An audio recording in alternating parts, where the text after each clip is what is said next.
If you were a praying mantis, it would be socially acceptable to devour your mate. And if you're a honey badger, you have no regard for other animals. You don't care. If you're a panda with twins, it's normal to abandon one to take care of the other. But if humans do any of these things, we would call it wrong, unfair, or unjust. Yeah, why is that? Why do humans care so much about justice? Well, the Bible has a fascinating response to that question.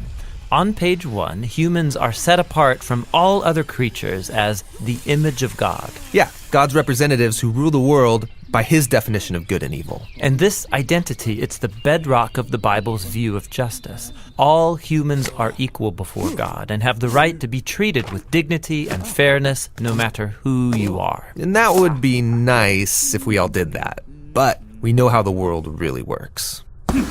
And the Bible addresses that too. It shows how we are constantly redefining good and evil to our own advantage at the expense of others. Yeah, self-preservation. And the weaker someone is, the easier it is to take advantage of them. And so in the biblical story, we see this happening on a personal level, but also in families, and then in communities, and in whole civilizations that create injustice, especially towards the vulnerable.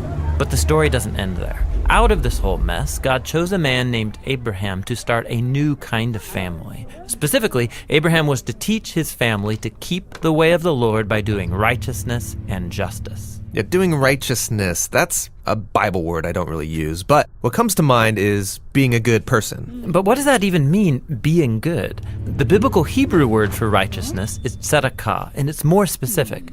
It's an ethical standard that refers to right relationships between people. It's about treating others as the image of God, with the God-given dignity they deserve. And this word justice, it's the Hebrew word mishpat. It can refer to retributive justice. Like if I steal something, I pay the consequences. Exactly. Yet most often in the Bible, mishpat refers to restorative justice. It means going a step further, actually seeking out vulnerable people who are being taken advantage of and helping them. Yeah, some people call this charity. But mishpat involves way more. It means taking steps to advocate for the vulnerable and changing social structures to prevent injustice. So justice and righteousness are about a radical, selfless way of life. Yeah, and you find this idea all over the Bible. Like here, in the book of Proverbs, what does it mean to bring about just righteousness? Open your mouth for those who can't speak for themselves. And what do these words mean for the prophets, like Jeremiah? Rescue the disadvantaged, and don't tolerate oppression or violence against the immigrant, the orphan, and the widow. And like here, look in the book of Psalms. The Lord God upholds justice for the oppressed, gives food to the hungry, and sets the prisoner free. But he thwarts the way of the wicked. Whoa, he thwarts the wicked? Yeah, in Hebrew, the word wicked is rasha. It means guilty or in the wrong. It refers to someone who mistreats another human, ignoring their dignity as an image of God. So justice and righteousness is a big deal to God. Yes, it's what Abraham's family, the Israelites, were to be all about. They ended up as immigrant slaves, being oppressed unjustly in Egypt.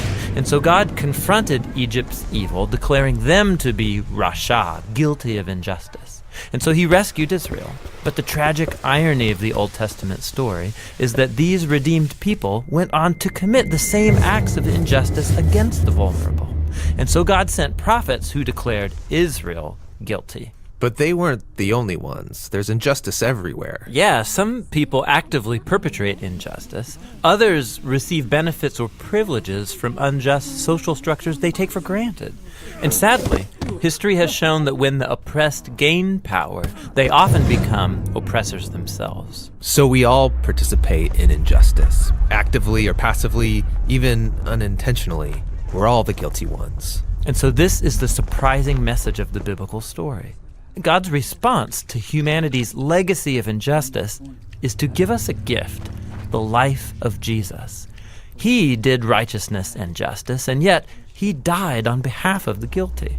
But then God declared Jesus to be the righteous one when he rose from the dead. And so now Jesus offers his life to the guilty so that they too can be declared righteous before God, not because of anything they've done, but because of what Jesus did for them. The earliest followers of Jesus experienced this righteousness from God, not just as a new status, but as a power that changed their lives and compelled them to act in surprising new ways. Yeah, if God declared someone righteous when they didn't deserve it, the only reasonable response is to go and seek righteousness and justice for others. This is a radical way of life, and it's not always convenient or easy. It's courageously making other people's problems my problems. This is what Jesus meant by loving your neighbor as yourself. It's about a lifetime commitment fueled by the words of the ancient prophet Micah. God has told you, humans, what is good, and what the Lord requires of you is to do justice, to love mercy, and to walk humbly with your God.